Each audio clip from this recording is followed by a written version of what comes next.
Hello everyone, my name is Manish and today we are going to start Democratic Resurgence, new topic Pandit Deendayal Upadhyay and Integral Humanism। इसमें हम पंडित जी दीनदयाल उपाध्याय के बारे में बात करेंगे और उन्होंने जो फिलोसफी दी इंटीग्रल ह्यूमनिज्म, जिसको हम अंत्योदय के नाम से भी जानते हैं, उसके बारे में बात करेंगे। So let's open the first topic. तो पंडित जी का जन्म 25 सितंबर 1916 को नांगला चंद्रबान गांव के अंदर हुआ। ये यूपी के अंदर मथुरा डिस्ट्रिक्ट के अंदर है और प्रेजेंट डे में इसको दीनदयाल धाम के नाम से भी जाना जाता है। इनके फादर थे भगवती प्रसाद उपाध्याय, जो कि एक एस्ट्रोलॉजर थे। एस्ट्रोलॉजर वो होता है जो किसी का हाथ देख के भविष्यवाणी बताते हैं, और जब इनका जन्म हुआ पंडित जी का, तो इनके फादर ने भविष्यवाणी कर दी थी कि ये फ्यूचर में एक बहुत बड़े लीडर बनेंगे, फिलोसफर बनेंगे, सोशोलॉजिस्ट बनेंगे, जो कि लगभग क्या था, सच ही था।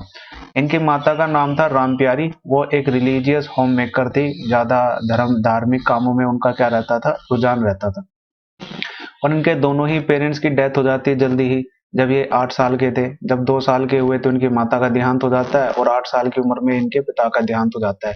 तो इनके जो मामा थे वो इनको गांव ले आते हैं सीकर राजस्थान में, जहाँ पर इनकी आगे की पढ़ाई लिखाई क्या कराई जाती है, स्टार्ट कराई जाती है।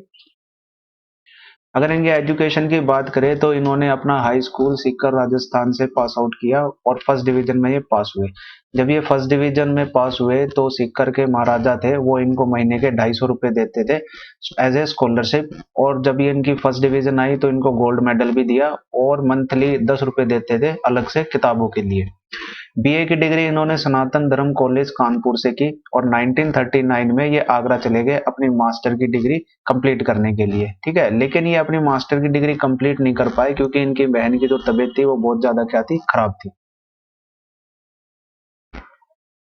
Joint RSS. जब ये एसडी कॉलेज में पढ़ रहे थे तो वहीं किसी क्लासमेट के कांटेक्ट के थ्रू ये आरएसएस में आए 1937 में, और आरएसएस के जो फाउंडर थे के बी हेडेगवार, उनसे इनकी मुलाकात हुई और इन्होंने फुल टाइम वर्क करना स्टार्ट कर दिया आरएसएस के साथ 1942 के अंदर।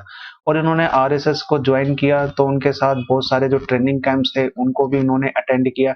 यहाँ तक कि ये लाइफ टाइम के लिए आरएसएस के क्या बन गए, प्रचारक बन गए, और इन्होंने आरएसएस का क्या किया, खूब प्रचार किया। और 2 साल की जो ट्रेनिंग होती है आरएसएस एजुकेशन विंग की, वो भी इन्होंने क्या कर ली थी, कंप्लीट कर ली थी। वर्कड भारतीय जनसंघ। अब 1950 in 1951 Shyama Prasad Mukherjee was the founder of भारतीय जनसंघ पार्टी।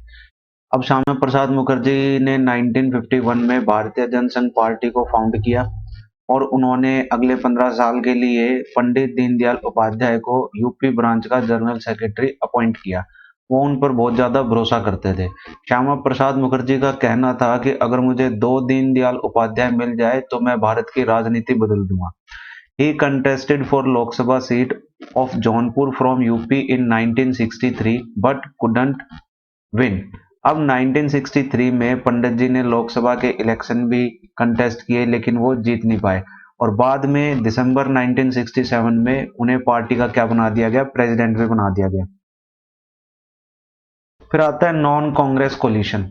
भारतीय Jana Sangh became the part of the northern state party coalition. अब भारतीय जनसंघ धीरे धीरे क्या बन गया था, जितने भी नॉर्दर्न स्टेट की पार्टीज थी उन सबका एक कोलिशन बन गया था, गठबंधन इन्होंने कर लिया था और इसको संयुक्त विधायक दल के नाम से जाना जाता था। और इस कोलिशन को उस टाइम पर एंटी कांग्रेस कोलिशन बोला जाता था। इसके बाद पंडित जी ने भारतीय जनसंघ की जो आइडियोलॉजी थी उसको भी इन्होंने क्या किया, काफी डेवलप किया। इनकी मिस्टीरियस डेथ की बात करें तो 11 फरवरी 1968 को इनकी डेथ हो गई थी और ये 51 वर्ष के थे। और इनकी जो डेड बॉडी मिली थी वो उत्तर प्रदेश का जो मुगल सराय रेलवे स्टेशन है उससे थोड़ी आगे मिली थी। और एक मिस्टीरियस डेथ इसको बोला जाता है। His death was mysterious. His body was found on a railway track near Mughalsarai Junction railway station. This station has been renamed for him। और बाद में इसका मुगल सराय स्टेशन का नाम हटाकर पंडित दीनदयाल उपाध्याय स्टेशन का क्या कर दिया गया, नाम कर दिया गया। कहा जाता है कि पंडित जी जब रेल में ट्रेवल कर रहे थे तो कुछ रोबर्स आ गए थे, डकैत आ गए थे और उन्हीं की वजह से इनकी क्या हुई थी, डेथ हुई थी। लेकिन ये कोई साफ नहीं है, ऐसा माना जाता है।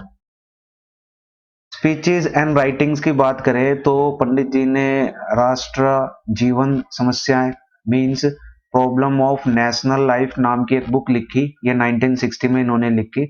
एकात्म मानववाद और इंटीग्रल ह्यूमनिज्म इन्होंने लिखा, 1965 में इसको लिखा गया। और इंटीग्रल ह्यूमनिज्म सबसे ज्यादा पॉपुलर बुक है इनकी सभी बुक्स में से। पॉलिटिकल डायरी इन्होंने 1968 में लिखी। Rashtra Jeevan ki Disha the direction of national life इन्होंने 1971 में लिखी। पंडित दीनदयाल उपाध्याय और जो इंटीग्रल ह्यूमनिज्म की फिलॉसफी इन्होंने दी उसके बारे में हम बात करेंगे। पंडित दीनदयाल अगर आपसे पूछा जाए कि वो कौन है तो आप बता सकते हो कि वो फिलोसोफर है, सोशोलॉजिस्ट है, इकोनॉमिस्ट है एंड पॉलिटिशियन भी है। और इन्होंने 1965 में एक इंटीग्रल ह्यूमनिज्म की फिलोसफी को प्रेजेंट किया जिसका मतलब था process of development begins from bottom and moves the top, कि जो प्रोसेस है डेवलपमेंट का वो बॉटम से शुरू होना चाहिए और किस तरफ जाना चाहिए, टॉप की तरफ जाना चाहिए। The roots of our nation lie in rural India, और इनका मानना था कि जो रूट्स है हमारे नेशन के वो रूरल इंडिया के अंदर ही हैं, यानी जो जड़े हैं असली। So the development of our society and country must begin from the rural areas, इसीलिए इनका मानना था कि जो डेवलपमेंट है सोसाइटी का, कंट्री का, वो कहां से शुरुआत होनी चाहिए, उसकी रूरल एरिया से शुरुआत होनी चाहिए। अगर मैं ओवरऑल इंटीग्रल ह्यूमनिज्म का मीनिंग आपको बताऊं तो इनका मानना यह था कि जो डेवलपमेंट किया जाना चाहिए वो rural areas to urban areas होना चाहिए।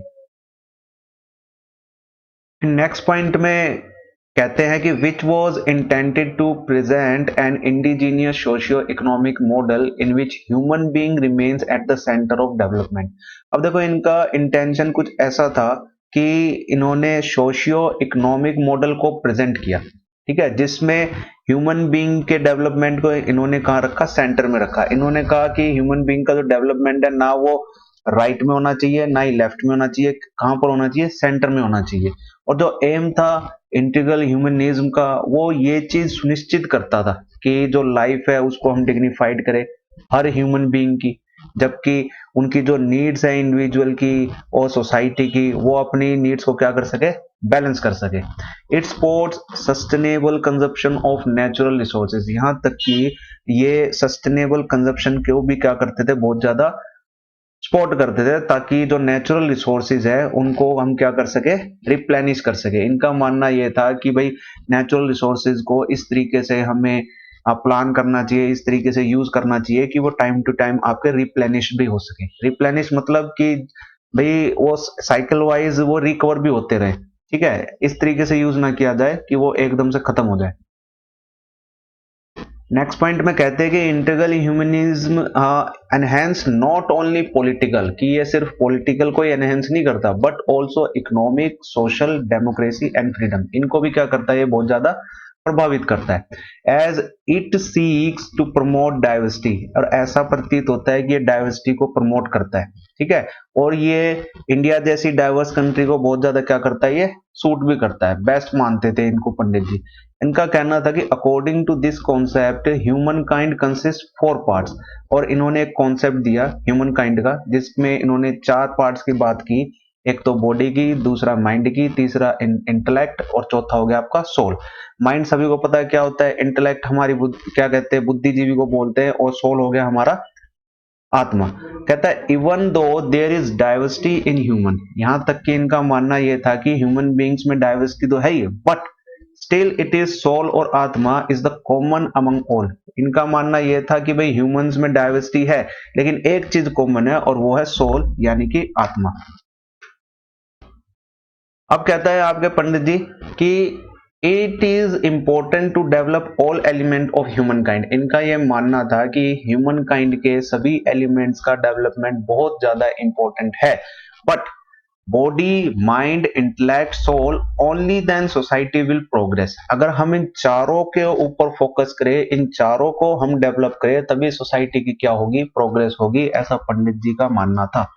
While material development is important for society, अब इनका यह भी मानना था कि जो मटीरियल डेवलपमेंट है वो सोसाइटी के लिए इंपॉर्टेंट है, बट स्पिरिचुअल डेवलपमेंट भी बहुत ज्यादा इंपॉर्टेंट है। स्पिरिचुअल डेवलपमेंट भी क्या होना चाहिए सोसाइटी के अंदर, इम्प्लीमेंट होना चाहिए। Philosophy of integral humanism is based on the following three principle, और जो इन्होंने फिलोसफी दी इंटीग्रल ह्यूमनिज्म, अगर मैं इसको एक वर्ड में बताऊं तो अंत्योदय इसका मीनिंग हो सकता है आपका, ठीक है, वननेस। और ये तीन प्रिंसिपल क्या थे आपके, पहली थी primacy of whole not part, कि भाई सभी को मुख्यता देनी चाहिए, किसी एक पर्टिकुलर पार्ट को नहीं। दूसरा कहता है सुप्रीमेसी ऑफ धर्मा, कि धर्म को हमें क्या देना चाहिए, महत्व देना चाहिए, सुप्रीमेसी मतलब इंपॉर्टेंस देना चाहिए। ऑटोनॉमी ऑफ सोसाइटी, सोसाइटी को सभी क्या मिलनी चाहिए, स्वामित्व मिलना चाहिए, अधिकार मिलना चाहिए, ठीक है। ये तीन प्रिंसिपल थे जो पंडित जी ने दिए इंटीग्रल ह्यूमनिज्म के अंदर, और ये वेस्टर्न कैपिटलिस्ट एंड सोशलिज्म के अगेंस्ट थे। इसके बारे में बात करेंगे कि पंडित जी ने western capitalist individualism and Marxist socialism को क्या किया, इन्होंने अपोज किया। According to Deendayal Upadhyaya, capitalist socialist ideologies only consider the need of the human body and mind. इनका ये मानना था कि जो कैपिटलिस्ट हो गया, सोशलिस्ट आइडियोलॉजीज हो गई, ये ह्यूमन बॉडी और माइंड की जो नीड है उनको ही कंसिडर करते हैं बस।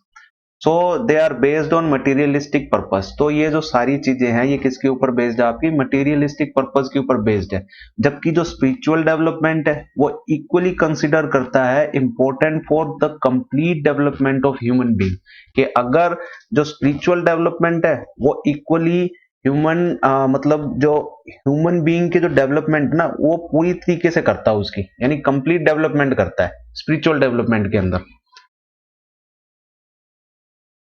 नेक्स्ट पॉइंट कहता है हमारा which is missing in both capitalism and socialism, जो कि कैपिटलिज्म और सोशलिज्म में वो जो कंप्लीट डेवलपमेंट होता है ह्यूमन बीइंग का वो क्या होता है हमारा, मिसिंग है। His philosophy on the internal conscious, अब देखो इंटरनल कॉन्शियस यानी हमारी जो अंदरूनी चेतना है उसके बारे में भी इन्होंने बात की, प्योर ह्यूमन सोल के बारे में भी इन्होंने बात की। और जो इंटरनल कॉन्शियस और जो प्योर ह्यूमन सोल है उसको ये क्या बोलते थे, चिट्टी बोलते थे। ये वन मार्कर आपका।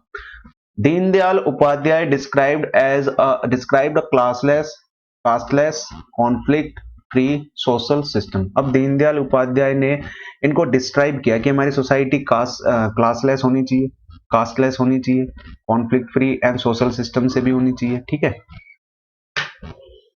अब बात करेंगे नेशनलिज्म की। He criticise the western idea of nationalism. अब देखो इन्होंने जो वेस्टर्न आइडिया था नेशनलिज्म का उनको भी इन्होंने क्रिटिसाइज किया, उसको भी इन्होंने क्या की, निंदा की। It does not believe in the concept of territorial nationalism, की जो टेरिटोरियल नेशनलिज्म था उसमें ये बिलीव नहीं करते थे। इनके अकॉर्डिंग जो नेशन है वो जियोग्राफिकल यूनिट नहीं है, और इनका मानना था कि जो प्राइमरी नीड है नेशनलिज्म की वो क्या है, फीलिंग ऑफ बाउंडलेस डेडिकेशन, कि भाई ऐसा डेडिकेशन जिसकी कोई बाउंडनेस ना हो, वो कैसा होना चाहिए, बाउंडलेस होना चाहिए। Heart of the people for their land, और यहां तक कि वो डेडिकेशन लोगों के दिलों में होनी चाहिए अपनी जमीन के प्रति, अपनी लैंड के प्रति, जिससे क्या क्रिएट हो, एक सेंस क्रिएट हो माइंडनेस की एंड लव फॉर मदरलैंड की, ताकि अपनी मातृभूमि के लिए क्या जागे, हमारे अंदर प्यार जागे। अब ये हिंदू नेशन की बात करते, कहते इंडिया में सिर्फ एक ही कल्चर एग्जिस्ट करता है और वो है हिंदू, और यहाँ पर जो दूसरे कल्चर हैं for example Muslims and Christians, उसके लिए कोई सेपरेट कल्चर नहीं है इंडिया के अंदर। इनका ऐसा मानना था। यहाँ तक कि जो हर कम्युनिटी है जिसके अंदर मुस्लिम भी शामिल है, क्रिश्चियन भी शामिल है, उन्हें क्या करना चाहिए, अपने आप को आइडेंटिफाई करना चाहिए, अपने कल्चर को आइडेंटिफाई करना चाहिए with as long national cultural stream, ताकि वो लंबे समय तक जो राष्ट्र का कल्चर है उसको स्ट्रीम कर सके। That was Hindu culture in this country, ठीक है, ताकि वो उनके कल्चर के साथ मिलकर इस कंट्री को क्या बना सके, एक हिंदू राष्ट्र बना सके, ऐसा पंडित जी का मानना था। नेक्स्ट पॉइंट में कहते हैं his logic was the unless all people become part of same culture stream. अब देखो उनका एक लॉजिक भी था कि जब तक सभी लोग सेम कल्चर स्ट्रीम का पार्ट नहीं बनेंगे तब तक जो नेशनल यूनिटी है और इंटीग्रेशन है वो संभव नहीं हो पाएगी, इम्पॉसिबल ही रहेगी। Therefore, we can never become an indivisible part of this country। और अगर ऐसा नहीं हो पाया तो हम कभी भी इस कंट्री का इंडिविजुअल पार्ट नहीं बन सकते, ऐसा पंडित जी कहते थे। लास्ट डिस्कस करेंगे हम क्रिटिक्स। अब कहता है कि जो एजी नूरानी था वो अपने आर्टिकल में इनको क्या बोलते हैं, मर्चेंट ऑफ हेट बोलते हैं। मर्चेंट ऑफ हेट मीन्स नफरत का सौदागर, और नफरत का सौदागर उपाध्याय जी को वो इसलिए बोलते थे क्योंकि इनका मानना था कि वो एक विशियस कम्युनल है, विशियस कम्युनल मतलब सातिर सांप्रदायिक, क्योंकि वो मुस्लिम्स के अगेंस्ट थे और जो क्रिश्चियंस थे उनके अगेंस्ट थे। उनका ये मानना था कि भाई ये हमारे कल्चर के माहौल में अडोप्ट मतलब रह नहीं सकते, उनका कल्चर अलग है और जो भारत है वो एक हिंदू राष्ट्र है। इसीलिए उनको ये क्या बोलते थे, merchant of hates and vicious communal बोलते थे, AG Noorani ji. He writes that he hates and distrusted Muslims. उनका यह मानना था कि वो मुस्लिम को के ऊपर वो विश्वास नहीं करते, उनसे वो नफरत करते हैं। He further writes, Upadhyaya and Jansangh believed in the idea of purification, that is non-Hindu had no place in his Bharat. और आगे वो लिखते हैं कि उपाध्याय और जो जनसंघ है वो किस में बिलीव करते हैं, आइडिया ऑफ प्योरिफिकेशन में बिलीव करते हैं, that is non Hindu had no place in his Bharat. कि और वो कौन है आपके, नॉन हिंदू है, और नॉन हिंदू मीन्स मुस्लिम्स हो गए, क्रिश्चियंस हो गए, और भारत में उनके लिए क्या नहीं है, कोई भी जगह नहीं है। इसमें कुछ राइटिंग मिस्टेक्स हैं। ये आपका ही फर्दर के बाद राइट्स है और नीचे बिलीव्ड इन के बाद ये आइडिया है आपका, और ऊपर ही राइट्स दैट द हेट्स है आपका। So this was all about this topic. I hope everything is clear to all. Till then, goodbye. Don't forget to subscribe our channel and hit the like button. इस PPT का link हमने description box में दे दिया है, आप वहां जाकर इसे देख सकते हैं। Till then, goodbye.